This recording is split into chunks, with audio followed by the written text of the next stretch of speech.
What's that sound? It's a hip-hop Cloverleaf podcast. Hip-hop Cloverleaf. What up? Let's go! Cloverleaf podcast. Thank you for tonight. Yes. You are now listening I'm ready. to the Hip-hop Cloverleaf podcast.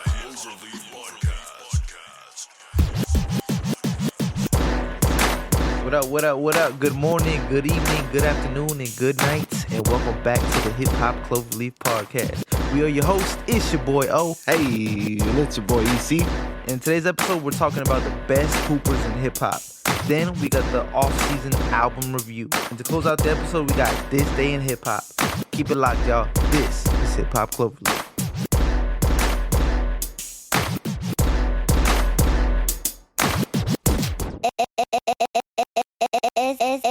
It's easy now. What up? What up, everybody? Welcome back to the Hip Hop Cloverleaf podcast. 4 leaves, 4 elements. Y'all know the drill. What's good, EC? ¿Cómo estás, mi amigo? Muy bien. Oye, hermano. I didn't know we were speaking Spanish today.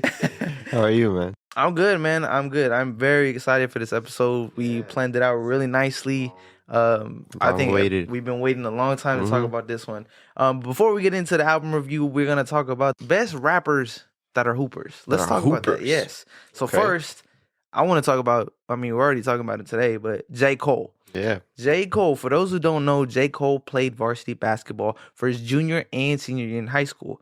After high school, Cole attended St. John's University, and while he was there, he tried to be a walk-on, and he tried out. So there was like 2 or 3 days of tryouts, and he showed up the first day, and they said, "Oh yeah, you made the cut. You made the next day." But the second day came around, and Cole decided to not go. Now that it played, I think he mentioned it in that documentary. What's it called? The newest one?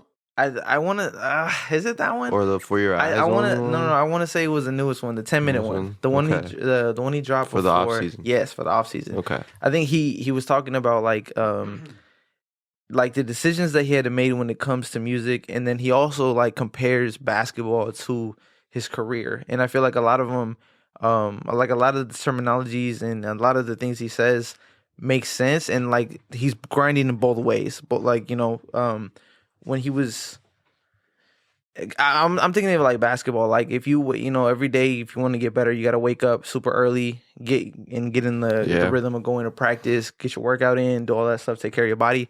Same thing in rap. He was getting up and he was like freestyling by himself. He was writing down verses and he was practicing every single day. So he was like training to get even better, but like through rap. Yeah. And I thought that was crazy. It's a good topic because basketball and hip hop have long history of being connected. I think like the influence that music has or like hip hop has reflects, I think, to the basketball court. Rappers always trying to ball or try to be ball players, and ball players always trying to rap. Yeah. And that goes back even to the 90s, and it's cool, man. I always like, so that's why we wanted to talk about hoopers and rappers. So after J. Cole chose to pursue his rap career, so he decided not to play. But man, I don't know if you guys have ever seen Cole hooping. There's a couple clips floating around where he's playing. It's like a pickup game, a pickup basketball game. Oh, man, what is it called? It's called the Lifetime Athletic Center. And I think that's based in New York. But like during the summer, when the season was over, what's it called? I mean, there's big name NBA players. LeBron was there. I know Harden, Kyrie, Carmelo, Trae Young. Like a lot of these, they just go together and they hoop. And a lot of times there was a couple rappers there. Like J. Cole was there, and he was crossing people out. I don't know if you've seen this crossover. He's got a nice jumper too. I've seen his jumper. It's good, man. Jumper. It looks good, and that's like when I listen to his bars and I hear him talk about like hooping references. I'm like, I know this guy knows what he's talking about, because there's other people who don't. And I mean, who is it? I think Fabulous or Lil Baby I think like last All-Star they bricked the free throw. Like That was Lil Baby. Yeah, that was him. He's clank. I was like, when he talks about ball, I'm like, I'm not gonna listen to you. But Cole's also one of the very few rappers to go professional. And he made his debut earlier this year. He's like the one out of two rappers that's gone professional in what I know of. Yes, very few. One of the very few. He made his debut in the Basketball Africa League. He joined, I believe the team was called the Patriots. And like, I think, man, just following your dreams That's crazy. to being able to be a rapper and with the success that Cole's had. And that was a crazy album rollout, man. I was about to bring that up. But to also, I'd like to have all that going on and then also be able to, find the pathway to go to a different country, go overseas and play professional basketball. I think how can you hate on that? Like really, he's just following his dreams. Like that's something that I know he's been wanting to do, and I think he would have regretted it had he not tried out. Yeah. And and eventually he made the team. And then not only that, I think as a hooper, he's got his own shoe too. He's got a shoe deal with Puma and created his own shoe. And then I think it's a dope shoe. I actually wore it. My cousin let me borrow it, and we played and we got that dub. So it was cool. I approve of the Dreamers, the RS Dreamers. I approve. They're good shit doing. But yeah, that's J. Cole. That's salute to you, man. Like following your dreams and making it happen. Another rapper I want to talk about is Quavo Hanso, that left-handed assassin. If you guys have seen, can he ball? He balls. He's never balled professionally, and it's never been like a high-level organized ball. But he has been seen playing pickup games with Sharif O'Neal, which is Shaq's son. And I think he's pretty highly touted. I think he played with LeBron's kid at Sierra Canyon. Yeah, I think that's where they played. But he's got a nice handle, and then that lefty stroke, man, it just looks so good. It kind of reminds me of a Derek Fisher shot, but he's a little taller and a little more lengthier, so that's cool. He was in the celebrity game? He was in the celebrity game. He played in the 2019 Celebrity All-Star game back in Charlotte. And I never watched those. I think they come on Thursdays. I think so usually it's Thursdays celebrity game, and then Fridays skills challenge, and then Saturday is the three-point contest and dunk contest, and then Sunday is always the All-Star game. I know Cole has played in a couple of these. He has, yes. Quavo dropped 27 points when he played back in 2019, and he never disappoints. I feel like he's always getting buckets no matter what. He's also played in those pickup games that I was talking about earlier with the NBA stars. Yeah. I've seen him do that. 2 Chainz. He's another one, and it's funny because he's older, but don't let that fool you. My dude knows how to hoop. How old is he? 40s probably? I think he's in his 40s, yeah. So he played back in the 90s, and he helped his high school team win a state title back in 1995. He played college, right? Oh, he yeah. Did, yeah. I think he went to Alabama State. But he only played for a year, and then he chose to pursue his rap career. He's even got an album called Rap or Go to the League. Yeah. And I think that's a hard ass album. That's a good album. And then in that album, he talks about the decisions that he has to make. And the same thing like Cole, he compares a lot of the references. In the videos that I've seen, 2 Chainz hoop, he was pretty athletic, and I mean he could jam, he get up, and he looked so fun to watch. I think he would have been really good if he would have gone to the league, but he chose the rap career, and that's cool, man. I'm cool with it either way. And then someone else, and I think this is the only rapper who made it to the NBA, and it's not really making. You guys be the judge. We want to hear your thoughts. Master P has. Why do you say he didn't really make it? Well, because he played in preseason games. He never made the final cut in a roster. So he played for 2 teams. He played for the Charlotte Hornets, and he also played for the Toronto Raptors. But they're both. No. I'm not. He played. Okay, it's funny because I've never seen this guy sweat. That's what I'm saying. That's It's why you like, hate. no, I mean, bro, I'm just Never seen I him sweat a lot sweat, when I play, okay. so I don't know. But yeah, I don't see this guy like he's just real clean. Everything he does, it looks so effortless. And I watched the documentary with him. With No Limit Records, the No Limit Chronicles, I think is what it's called. And I think we mentioned it before, but if you guys haven't seen it, check that out. It's really cool. It's free. It's on BET, BET.com, I think. But he went to University of Houston on a scholarship, full ride. He was about to play, and then he got hurt.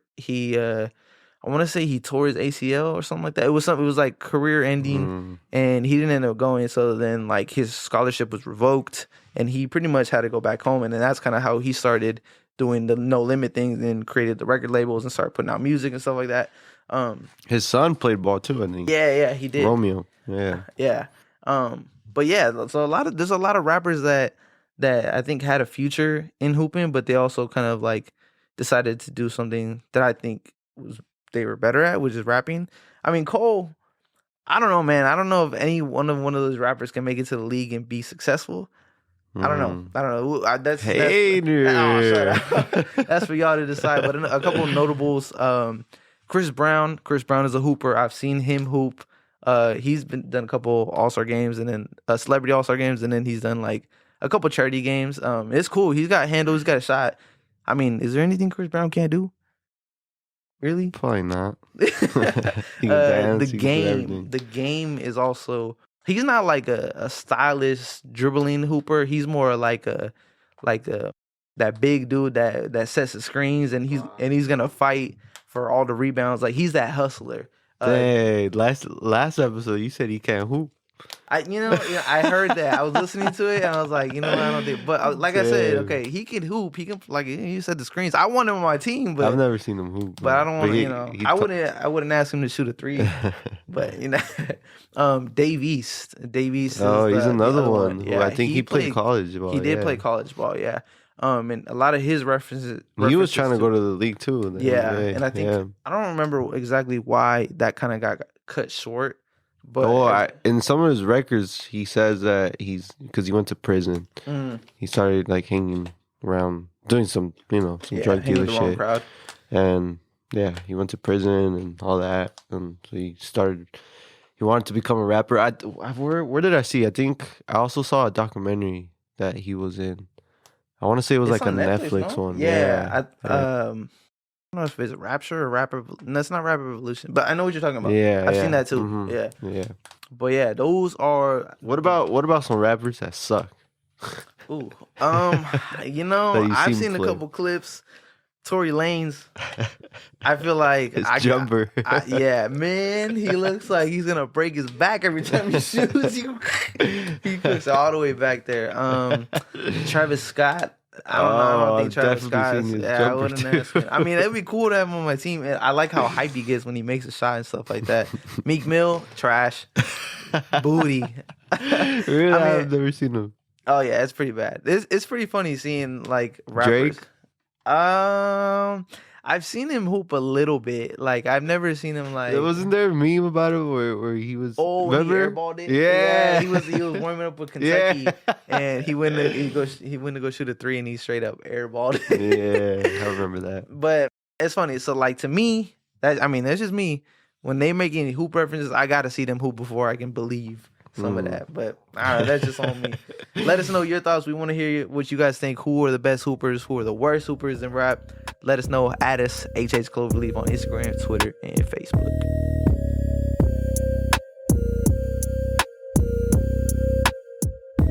Woo!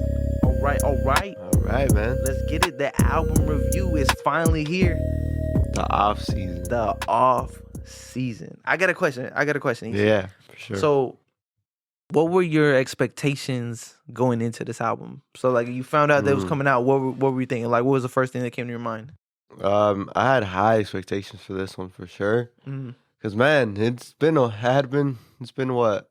What was his last one? Was it For Your Eyes? I don't think so. It's 2016. Yeah, I think so. I think so. Just to Because after that, he dropped Oh no! It's gonna be the 2018 album. What's it called?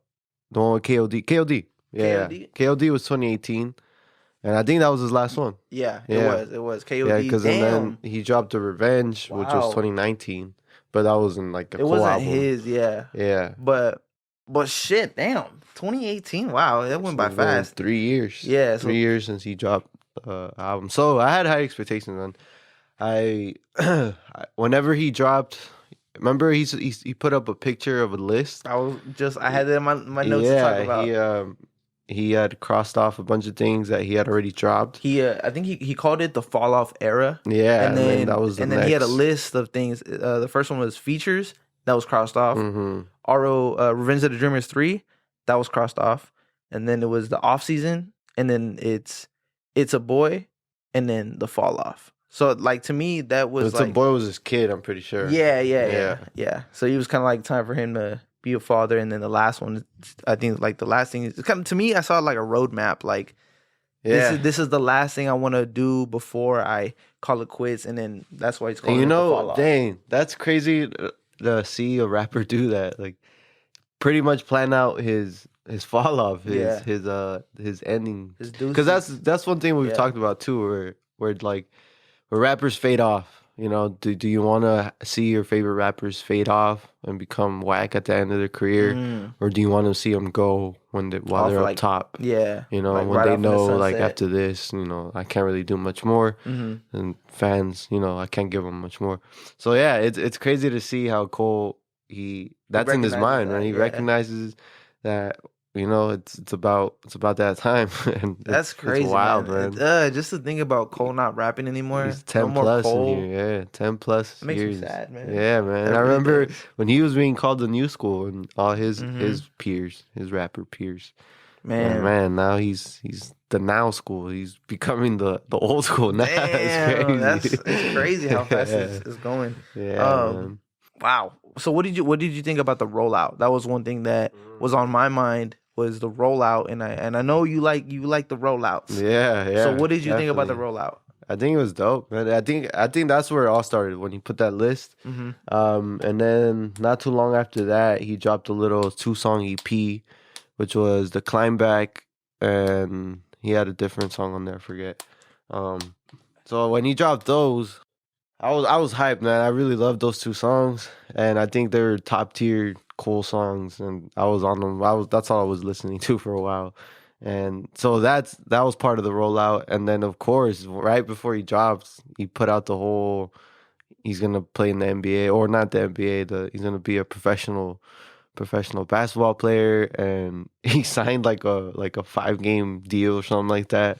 And he went to go play while his album was number 1, and that was nuts. And I think he was even warming up, like pregame to his own. Yeah, that's big time flex. That's fucking cool. Crazy. I like the rollout a lot. I mean, I remember seeing like the album cover, and then he dropped the track list, and then he dropped the interlude like a day before, like a couple hours, like I want to say like 12, 11 hours before the album came out. He was just like so impatient, like I just want to put it out. He put that song out, and then boom. Do you remember like where you were at when you first heard it? When I first heard it, we had just came back from Arizona. Yeah, we were on a trip. Me and O were on a trip, visiting some fam, and so we. But I remember our cousin slapped it over there. I was like, "Yo, is this the J Cole?" And then like, and I low-key tried not to listen to it. I was like, I listened to like the first 2 songs over there, and I was like, "Oh my gosh, I can't wait to get to the rest of it."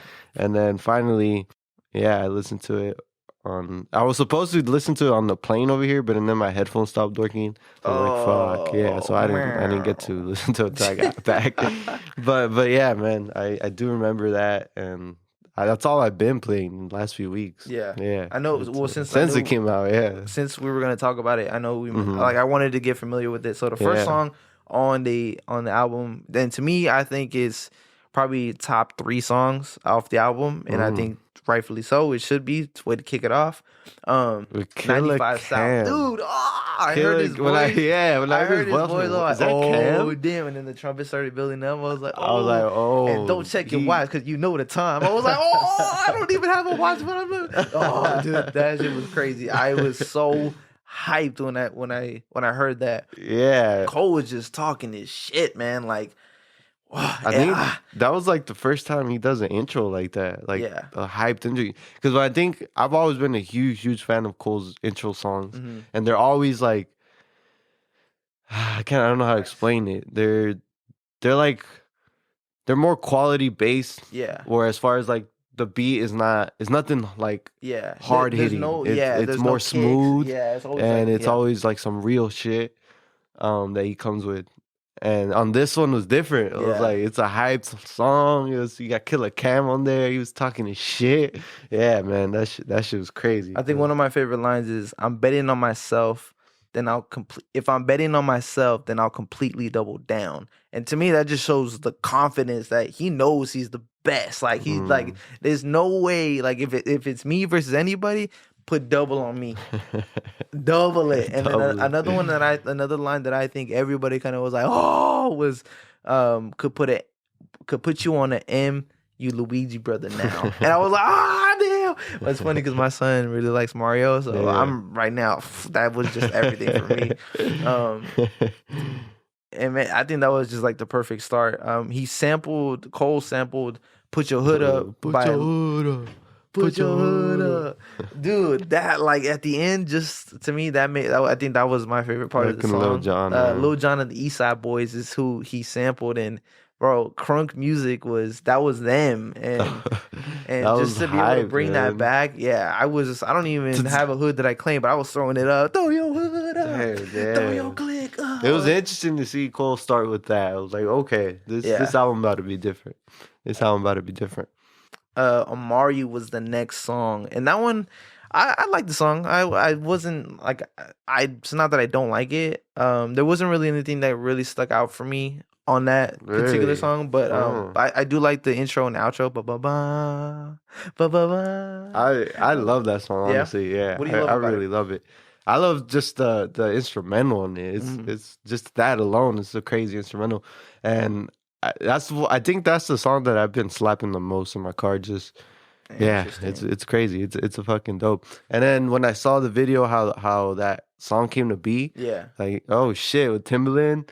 I haven't looked at the production at all, like who produced all these, but I know Timbaland did this one, and that's fucking dope, man.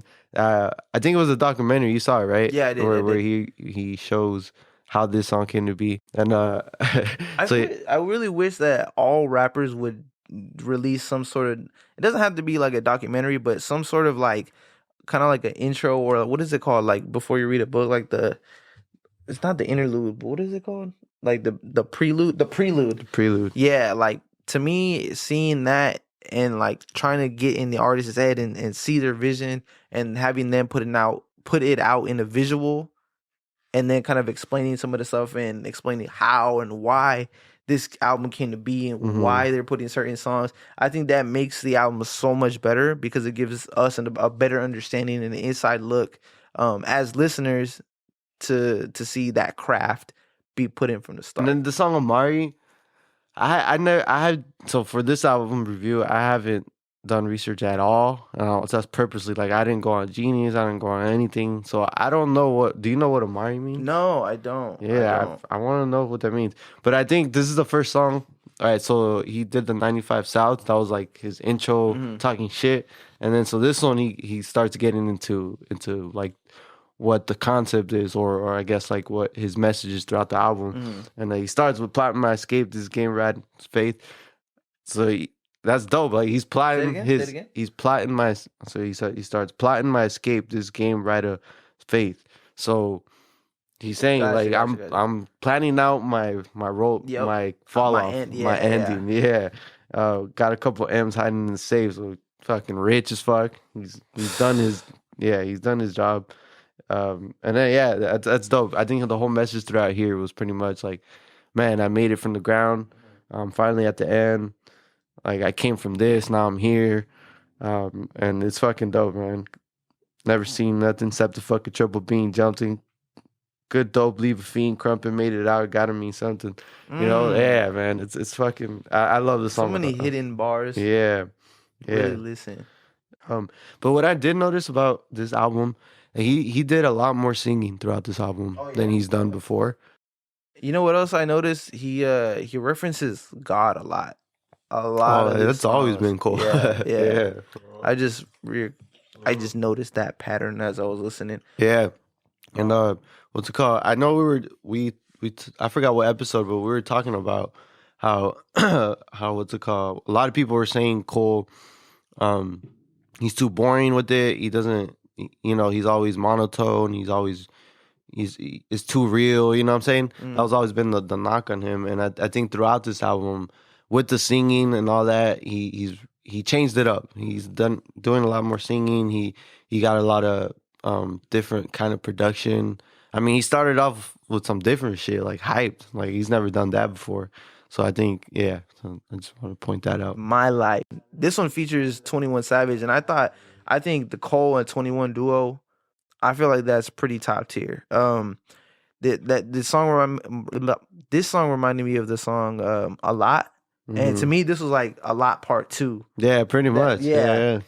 And I liked in that documentary that we're talking about, 21 is in it. And I think we even mentioned it the last episode. Like, just to me, that shows growth. Like, him being there and trying to take notes from Cole and trying to put some of that stuff in his craft, to me, just it makes me appreciate 21 more. It makes me respect 21 more. Just because I feel like there's a lot of rappers today that don't have the knowledge and the history and the respect that you should have, because you are, you know what I mean? Right now, you are hip hop.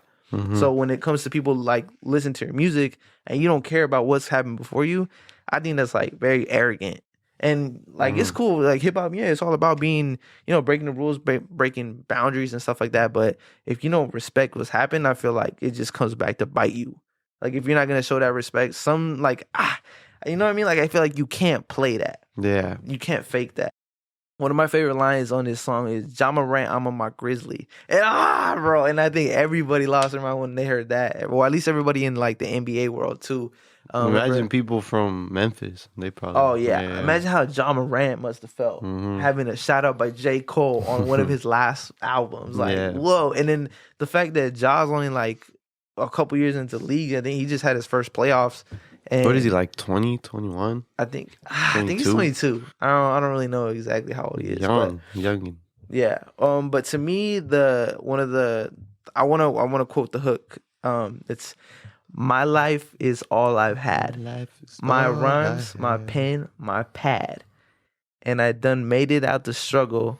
Don't judge me. What you saying now won't budge me." Bro, oh my gosh. Just like listening to these words and breaking them down and like saying them slower, like it really like these guys are putting so much effort into their music. And bangs. Who does that hook? I've been trying to find out who. It says it on. It says it on there. I don't. On where? On the track list. He doesn't have his features on there, does he? What?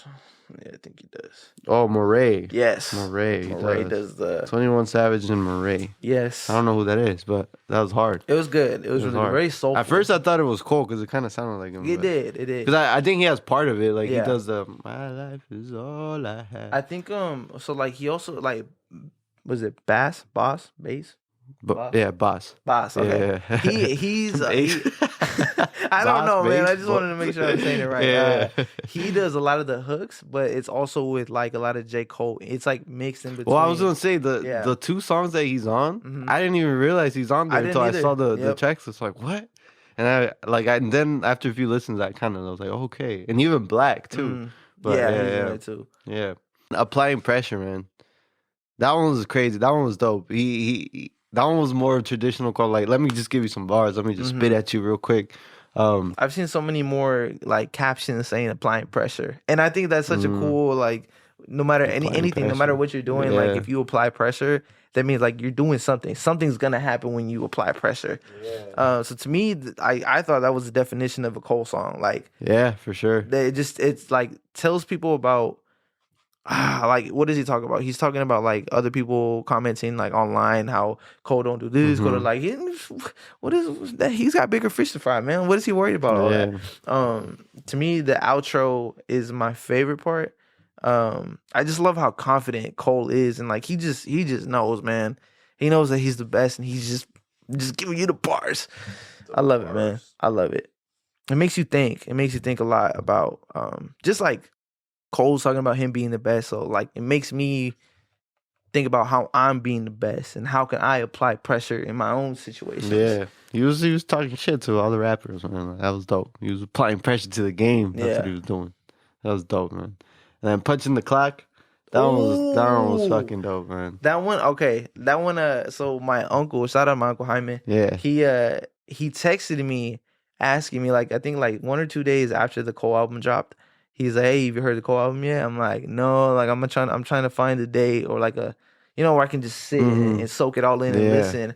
And he's like, oh man, he's like, you're gonna like the fourth song, Punching the Clock. I'm like, and I was thinking why. He's like, you'll know why. and then they opened up with Damian Lillard's. They quoted him like I think he was talking about I think it was last year in the playoffs in the bubble how like their team wasn't supposed to make it and they beat the odds and like I think Dame is just one of the realest dudes in the league.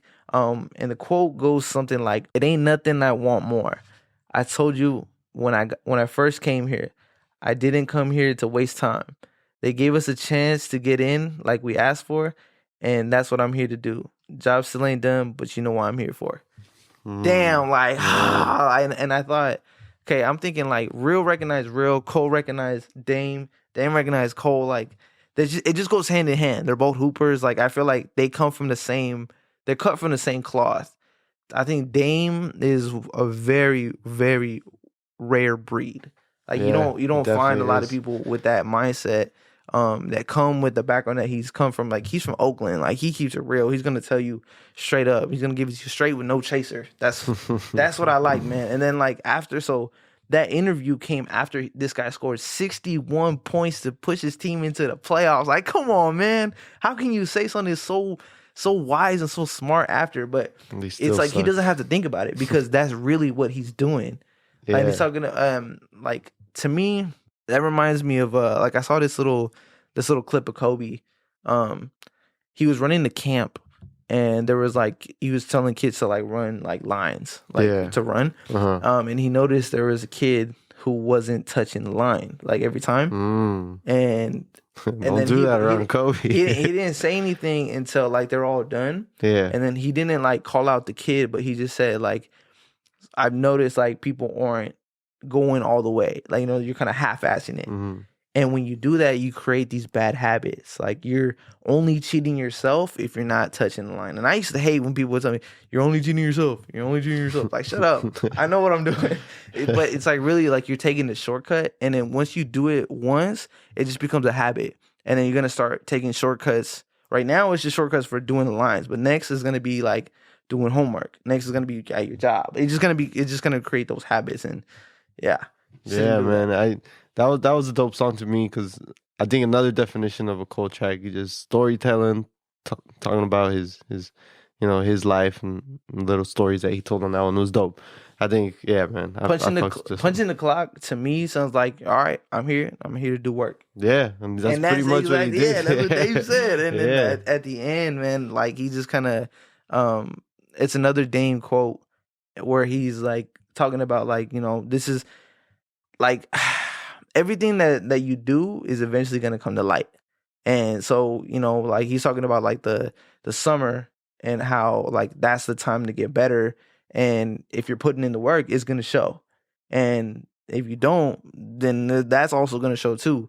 So Dame's work, that 61 points to get him into the playoffs, that's because he earned that. He worked his ass off to get his team there and put him in the position that they were in. And then boom, got him in. How much realer can you get to me? Like, honestly. His last line was, now I'm left here, paid like a plan to be. Fucking cool, man. Then it goes into the next song, 100 mil. I'm still on the ground. All right, this one was my least favorite one. What? Yeah, it's my least favorite one. Yeah, I like this one a lot. I really like this one. Yeah, I think it was just a little too repetitive to me. Like, I don't know, man, it's on the ground. But I mean, that just speaks to how great the rest of the songs were.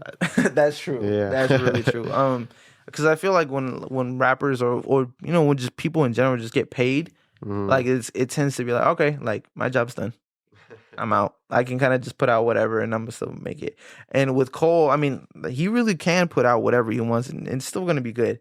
But the fact that he made 100 mil and he's still on the grind and he's still putting out music and he's still putting out, you know what I mean? Like he's still perfecting his craft and trying to do things that have never been done before. I think that speaks on his character and that makes me really rock with his music. And I think one of my favorite lines in here is, "Don't care if it's Michael B. Jordan that's calling my woman to fuck. She ain't never gonna pick up." Oh, bro. Oh. That was memes. A meme. Yeah, the memes. Oh my god. Hey, baby, I was just listening to this J. Cole album, and so if Michael B. Jordan called you, you gonna answer? So yeah. Oh, okay. No, but that's also one of my favorite lines on there because, man, that's Cole, man. That's always been Cole. He's been like the regular dude with the regular girl. He keeps it low key. He's not on. I've never he's seen not a hopping picture around with all these different. In the rap world, it's hard. I feel like it's hard to stay hidden like that. Yeah, and then he does it so well. All these rappers share like the same girls, so that's pretty dope. How Cole. That's why a lot of people can relate to him, and he's like, dude. Look at him. He's got 100 mil. He's on top of the world, best rapper in the game, and he's not on all that other shit. He's not on the bullshit. I think that's dope. He's not on that sweetie type of thing where all your info is on the shade room. And then Pride is the Devil. Pride is the devil. Oh, I would say this one is another one of my favorites. Yeah. Jeez, man. This one. At first, if we would have reviewed this like the first week or two that it came out, I would have not liked the song. I didn't like this in the beginning. No, I didn't. But it grew on me, and it's one of my favorites. What now. did you not like about it? I think it was a little different route for Cole. I don't know. I don't know what I didn't like about it. I think what I didn't like about it is also the little baby feature. At first, I'm saying when I first heard this, I think it was weird. It was weird for baby to be on that type of track. It was different. It was different for me. But eventually, that hook, I was like, God damn, that shit was hard as fuck, man. And I think what also got me that I liked it was the sample. I didn't look it up. Like I said, I didn't do research on this. But it reminds me of like a Pac. I feel like it's a Pac sample maybe, or it could be like a dun dun dun dun. That shit's hard. Yes. Yeah. I know Amine sampled that. Oh, did he? Yes. So when I first heard it, like I first heard the original, like not the original song, but when I first heard this track, I was like, dude, Amine does this song. I know this. And then it just kept going. I'm like, yes, I've heard this somewhere. And so yeah, that was where I heard it. I don't know what Pac song I'm thinking about, but I've been trying to figure it out ever since I heard it, but I don't know. It's probably not a Pac one, but it just reminds me of a specific Pac song. You might not have liked the baby feature at first. Yeah. But I think a lot of other people do. I think other people did and still do. Oh yeah, just little baby's always talking about the trap shit and stuff, and then to get on a little bit more conscious song.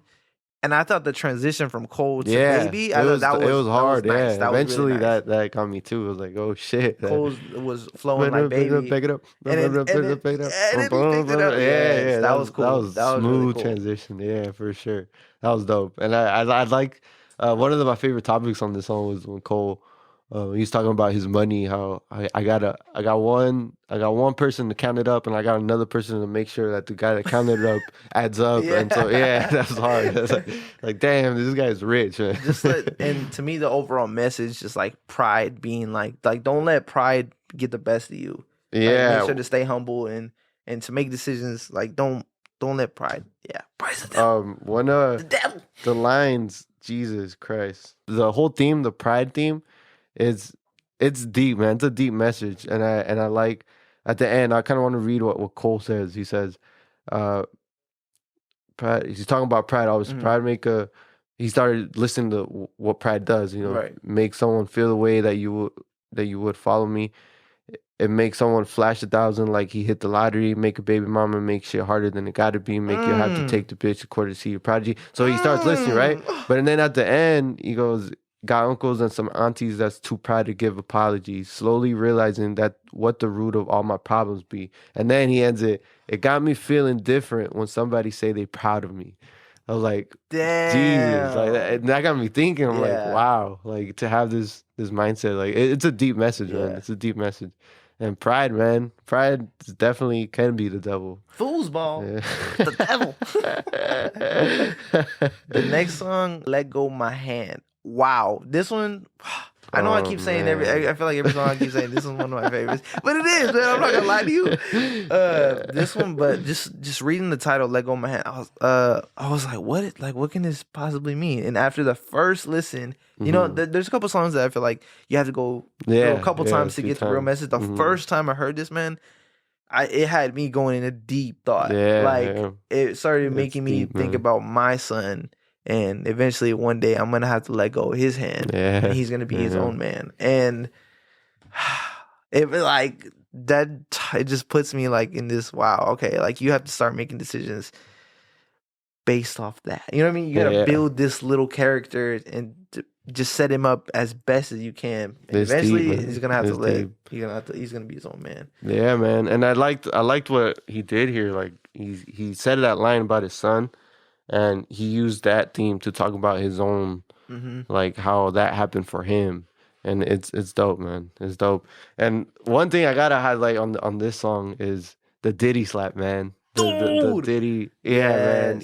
The Diddy scrap, which is crazy. I don't know if you remember this, but back in the day, I remember back in 2013. Oh, was it 2013? It was after the Control thing. After that, and then there's rumors that he did the same thing to the Drake, and that came out.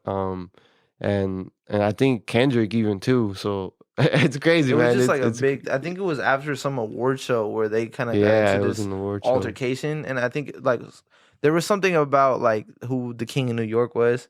And I think Diddy kind of like heard that, and then they made it a big thing. And I saw a recent interview of Ibrahim. What's it called, from Dreamville? Yeah, and he went into what happened, and it's pretty crazy. It's like he didn't go into depth, but he pretty much said like, everybody was there, anybody you can think of, everybody saw it, but it was crazy. Like nobody had a phone during that time, and so nobody got it on camera, and nobody really talked about it like that.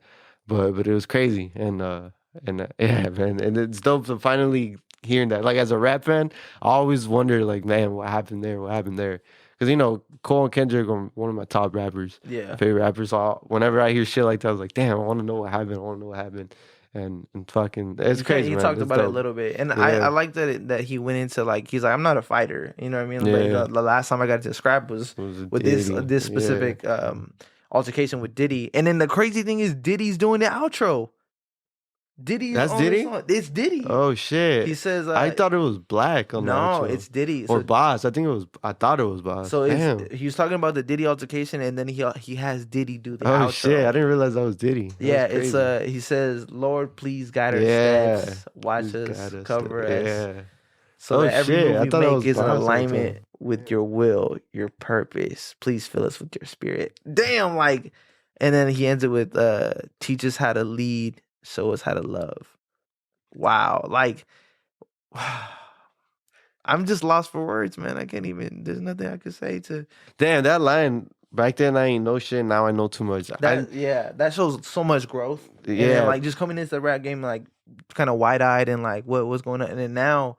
And I think that also can be a line, like, he knows a lot about what goes behind the scenes. He knows a lot of stories. Like this one, now it came out, right? But this is one of those stories where it's like, I know a lot about these motherfuckers in the game. Yeah. That, like, I can't say, but you see but I just know it. Yeah. And then he says ignorance is bliss. And yeah, man, that's deep. That's deep for me. Interlude. And Interlude is the next song. And Interlude, he dropped this, like, I think we mentioned it. He dropped it like 11, 12 hours before the album. And I purposely didn't listen to this. No, he dropped this like a week before, no? It was a few days. I swear I thought it was like a couple hours before. It may because I thought he had put out the track list and then he's like I can't wait. And he put out the interlude the day before. That's what I thought. That was my understanding. Maybe I thought it was a few days before, but I don't know. Climb Back before, or did he drop that before? Oh, that was the 2-song EP, the Climb Back. Yeah, it was the Climb Back and so that was really old. Yeah, that was like a year or more old. But the interlude, yeah. So either way, he dropped it before the album, and I purposely didn't hear it, so that was my first time listening to it. Yeah, and it's dope. I think I liked it. I liked it. It was different.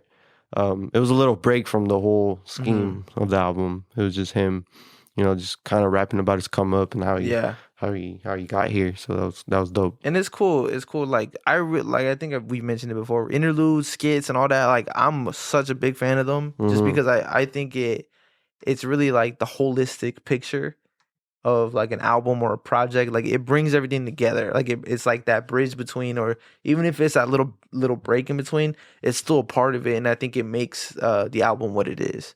So I really like that. Yeah, it was dope. And then the Climb Back, that was one of the ones. Dude, I'm telling you, when he dropped this little EP or the 2-song track back then, I was a huge fan. So yeah, this song is always like I know this song word for word. That's how much I've listened to this, and it was dope. When I heard it on the album, at first I was kind of disappointed because I was like, "Damn, he could have just put something else, something new." Because I already heard this one, but it flowed good. I see why he put it. It makes sense.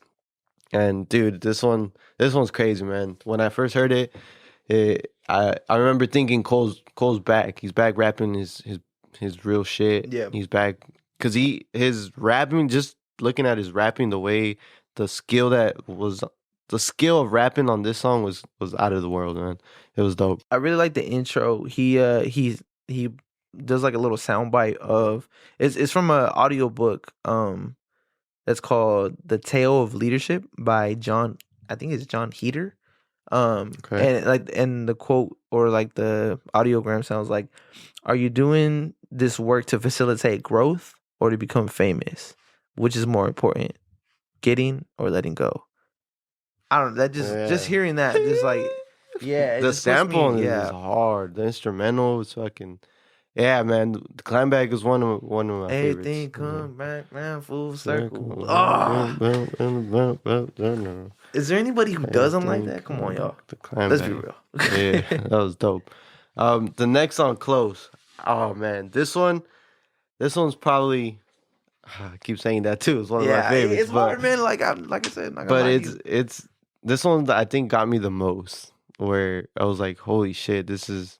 Like I've said this before. My favorite type of Cole and Kendrick is when they tell a deep ass story and it fucking resonates and it's crazy, man. This is one of those. Gotta be patient and trust in God.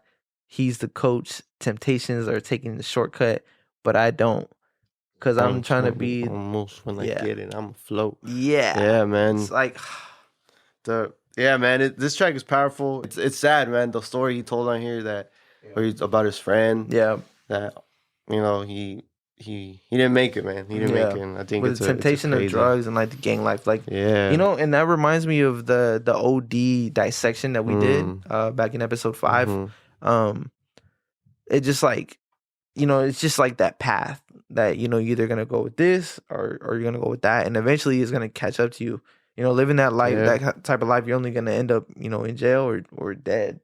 So man, and it's crazy how he put that together. Like he was telling that story, but telling his own story too. Like while you were doing this, I was out here grinding. Yeah. And I didn't care if I was broke, because in my mind I was rich with the bars, and man, and just realizing that, and then waking up, getting the call that he died. That's crazy. While he's out here grinding, so it's powerful, man. I love the story, like man. Two different tales. Two different people. Like you can either choose this way and you could choose that one, and really the ball is in your court. I definitely appreciate songs like these from these artists, man. That's my favorite type of shit from them, for sure. Because it's real. You can't fake that. Like you can't. There's no way. And I don't think anybody else can write that for you. Yeah. You know what I mean? Exactly. Like it has to come from your heart. It has to come from your soul. Yeah. And you can hear the pain in this voice, man. It's a crazy track. The last track on the album is Hunger on Hillside. Hunger on Hillside. This one, it was. I think it was a very nice way to wrap up the album. What does it say? It's just gonna get hard. Keep your head strong. If I quit now, then I'm dead wrong. Fighting off this hunger for hours. Big step, don't get stepped on. Dude, it's such a good flow, such a good everything. Yeah, man, it's a good way to end it for sure. I loved it. I think it's like mood wise, it gives you like, damn, like Cole's really leaving, man. Yeah, man, and it's dope, man. His whole message is like, I'm still hungry, man. I'm still that Cole from the come up, from the warm up, from Friday Night Lights. Like that's still in me. Yeah, that's still in me. Can't get this game for no TED Talk. I thought that was one of my favorite lines. And then another one is, the money might fade, but respect don't. I thought that was a really good one because, you're out here rapping, trying to get money. That's a goal. I don't think that should be the goal. But I think when the money comes, I think people change a lot, and it shows. But respect doesn't fade out. You know what I mean? Like that's about having respect. And then I think I know we just talked about how it closes out, but even the way the song closes out, like the singing portion of it, I think he does this. If I'm not mistaken, I think he does this. It's either him or Black. I can't remember. I don't think Black is on this. I think he's on, but Can't Be Afraid. Well, I don't want to sing it, but I feel like it. Can't be afraid of sunlight, spotlight. Dude, it's crazy, man. Yeah, man. So I mean, overall, man, this album is fucking, it's dope, man. It gave me everything that I wanted from Cole. It's plenty for me to sit down and keep it on repeat. Oh yeah, I think wish it was longer. Yeah, of course. Yeah, I also wish it was longer too. But I always say that for like Cole and Kendrick and Drake. What's it called? I was gonna say, for overall, I remember my first initial, after listening to it like once, I did get the vibe of like, all right, he is still doing that preachy talk and sunning you type of stuff, and I know a lot of people don't like him for that, but there's a lot more to it. Yeah. There's a lot more of different shit on this. There's a lot more elements than just sunning. I feel like there's a lot of teaching. There's a lot of but I mean, when you're that deep into the game, like there's got to be some of that, man. Because man, like you have all that knowledge of so much time in the game. Like, of course, I'm gonna talk my shit. I'm gonna tell you what I've seen, what I haven't seen, what's the game it's about. Just like the experiences that he can speak about. Before making it in music, during making it in music, and then now the fall off era where he's kind of like, all right, like this is my goodbye. This is what I've learned. This is what I did. Damn. So what do you think? This is his last album? I don't think it's his last album. I think so? I want to say maybe it's like second to last. I don't ever feel like artists are ever completely done. Even though they always say they are. They always say this is the last album, and then like here comes another album. Yeah, it's gonna be the last album. But I don't know, man. Cole's a different breed though, so I feel like a lot of his word, like I don't think he'll go against his own word. So it's a toss up, man. We'll see. I really hope that we can get some more J. Cole. So if let's say this is his last album. Damn, where does this put Cole? Like, what is... So he has... I'm trying to go. He has the Cole World. He has Born Sinner. Yep. He has 2014. For Your Eyes. He has For Your Eyes Only. KOD. Yep. And this one. How many is that? 6? Is that 6? I think that's 6, yeah. Yeah, I think that's 6. That's crazy. We don't have a calculator over here. Man, so where does that put it for you? Where do you think people are gonna put him in? I think he's definitely gonna be like top 3 of his class. So like Kendrick, Drake, Cole. I think that's already solidified. Of this, like the 2010s era, all time. I want to say probably top 10, and I think I would say top 10, like all time. If you're looking at everybody who's ever done it, I think he belongs in that conversation because of the amount of work that he puts into his craft, the lessons he's teaching, the experience that that like he talks about, the way he approached it, the way he crossed off his goals, the features, the doing things for others, like not only doing things for himself, but doing things for other artists and bringing up, you know what I mean, that mindset for the youth, his Dreamville, like, you know what I mean, like that. I think that in itself is a movement in itself, and I think that's very hard to duplicate. And just looking at artists from the past, I don't think other artists have done anything really like that. A lot of times they try their stuff is like more for themselves. Cole did it for himself, but he's also doing it for the others. And I think that's what makes it like top tier. That whole Dreamville album, that rollout, that whole era was crazy too. Yeah. Like you said, man, he brought up his people. He did everything he could for them. From the ground up, man. And then even in trying, it's hard, man. There's been rappers who have been trying to do that and they just fail for some reason. Like, good example to me is Eminem, the Shady Camp. There's a long history of shady artists not being put, not living up to expectations, and that just speaks. It's hard, man. It's hard as an artist that's up here at top to bring up other artists because I don't know. There's a whole lot of reasons why, but Cole did that, man. I think he definitely did it. I think everybody knows who the Dreamville artists are, and maybe they're not at the Cole level, but I mean, with time in every album he has someone from Dreamville. Yeah, man, it's dope, man. Shout out to Cole. He definitely he's put in the work, man. If this is his last album, I mean, I'm definitely gonna miss him in rap. I'm gonna miss his albums. Like I said, he's one of my favorite rappers, and so I'll always like his albums. Definitely want more from him, but hopefully he at least does some features or he gets on something, man. A reunion tour. Drop some mixtape or something, reunion tour. Damn. I hope he tours for this. That's one I haven't seen. I haven't seen Cole yet. I've seen Drake plenty of times. I've seen Kendrick. Yep. I have not seen Cole. I need to see Cole. I have not either. I remember I missed the opportunity when he had the 2014 drive. I had to sell my tickets. That day. I regret that.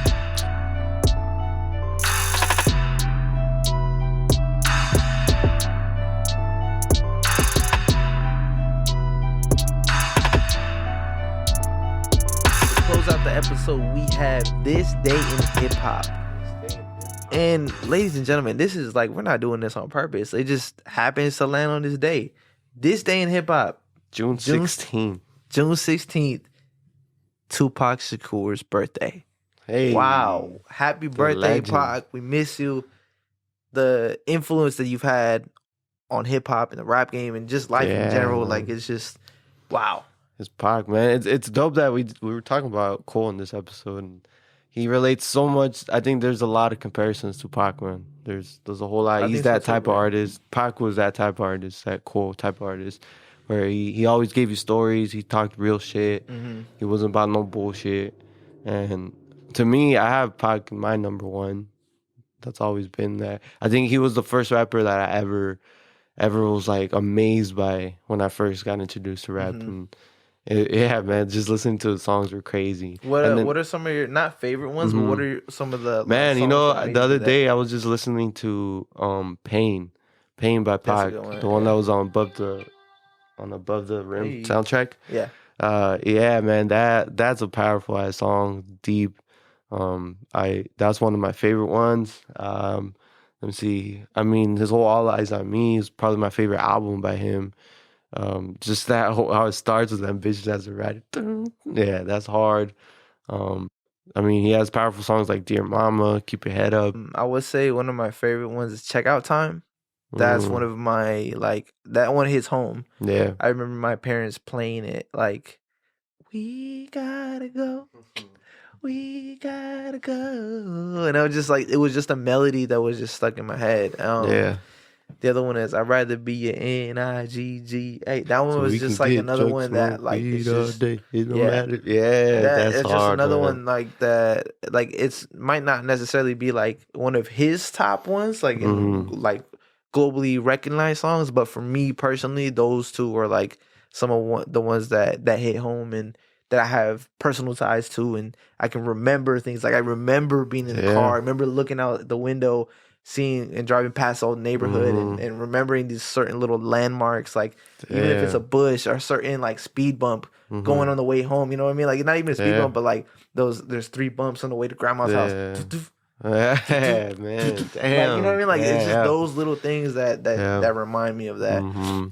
And for those who don't know, in Oakland, June 16th is actually known as Tupac Shakur Day. They so in Oakland, Pac really, he traveled a lot when he grew up in like Baltimore on the east side, and then he moved over here to the West Coast. Came to Oakland, and he lived in the Bay Area he was there for about 4 years. And the city taught him a lot, and I think Oakland, I think there's like a 93 interview. In 1993, he had an interview, and they asked him, like, you know, where are you from? And he says, I always claim Oakland, just because that's where I grew up, and I learned a lot of who I am today. And I think that's really like what made him like the famous rapper side of him. You know what I mean? Like that's like that culture he was around, and that's what made him that. We want to give a shout out to Leroy McCarthy. Leroy McCarthy helped create the Tupac Shakur Day in Oakland. And he was able to talk to the mayor of Oakland at the time. Her name is Libby Schaff. And they decided that on his birthday that they were going to make this Tupac Shakur Day. And Leroy was also a driving force behind making May 21st Christopher Wallace Day in Brooklyn. So he's dope. Really tied into hip hop, and he wants hip hop icons and people who really make a difference. He wants that to be known, because during that time, like these artists really made a difference in their cities. I can recall, not me personally, but I was reading up on some stuff that said Oakland, like at the time between 1989 and 1991, had 473 homicides. So it was like I want to say it's like, that's like top 3 like in all the nation at that time for like most homicides. And for Pac to be able to come up through Oakland and give back, like he went to like a school that was like known for producing like poetry, and they had these things called microphone sessions back in 1989, and there was a lady named Leila Steinberg. She was the founder of these microphone sessions, and that's where like Tupac was around, and he would recite some poetry and like get involved with the Oakland community.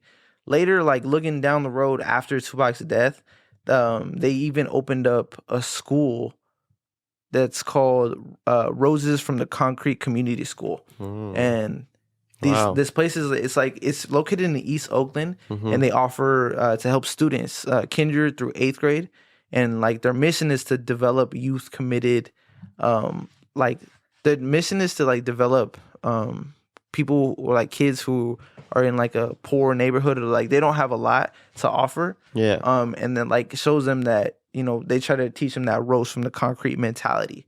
Which is really cool. And even really this is like 20 years after Tupac's death, and that's still going around. Yeah, man. Tupac was, he was such an influence in everybody, man.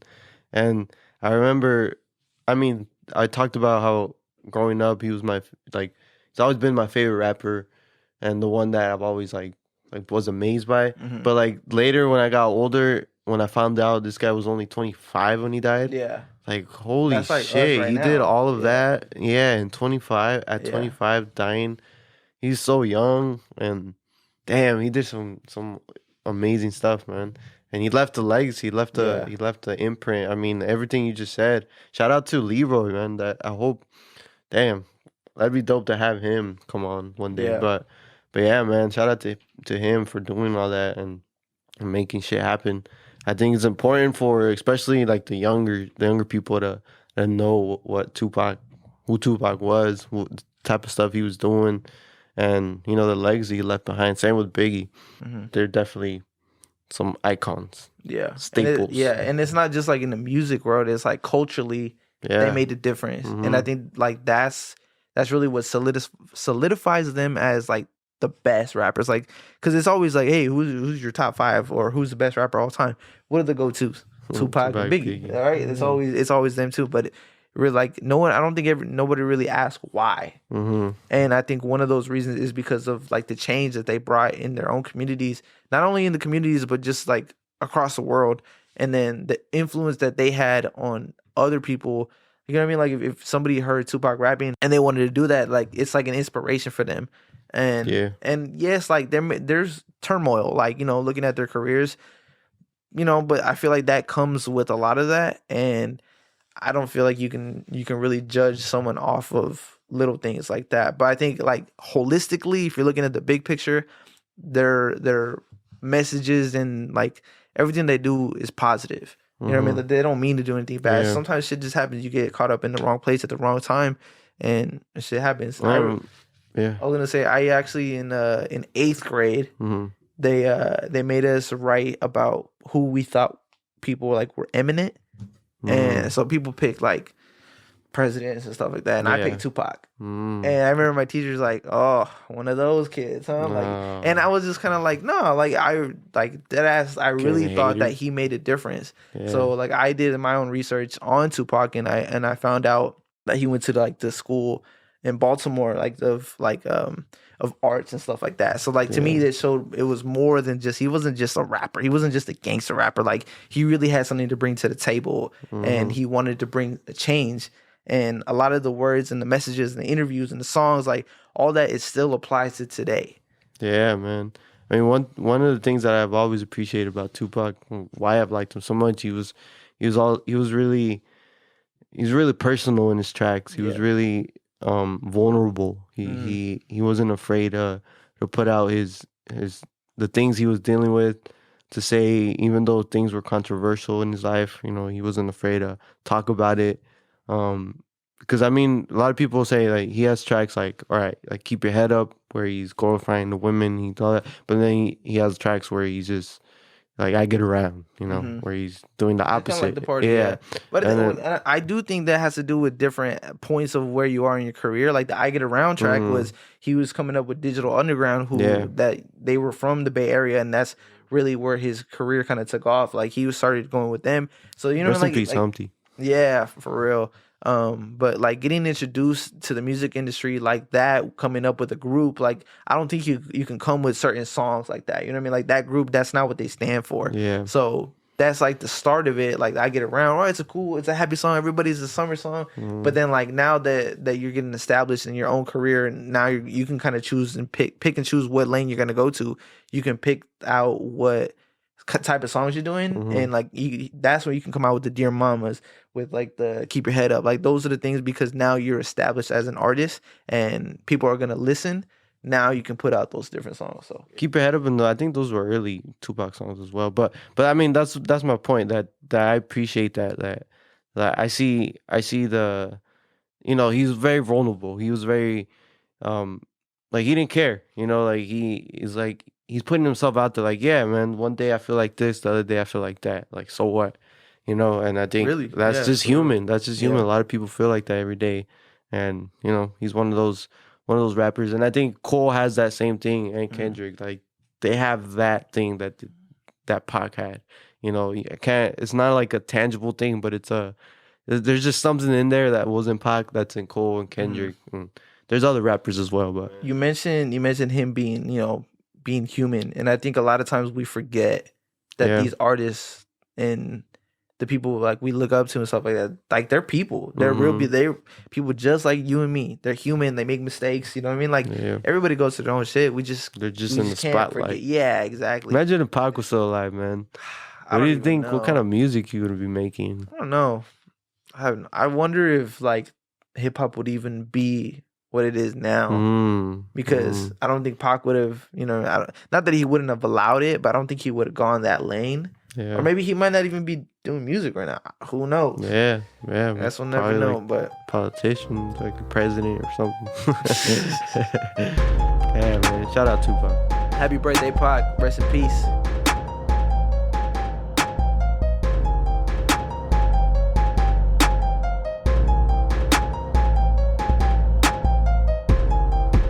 That was our show. We want to say thank you if you're still tuned in. We had an album review for J. Cole's The off season. Subscribe to our pod if you like what you hear. Make sure you recommend it to your friends and fam or anybody who might be interested. And make sure you follow us at HH Cloverleaf on Instagram, Twitter, and Facebook. Make sure to stay tuned to our next episode. We want to give a shout out to all the hip hop heads. Shout out to all our listeners. Shout out to Tupac. Shout out to Shock G. Rest in peace. We're going to be signing off now. You could be anywhere in the world, but you are here with us. We appreciate that. This is Hip Hop Cloverleaf. Peace.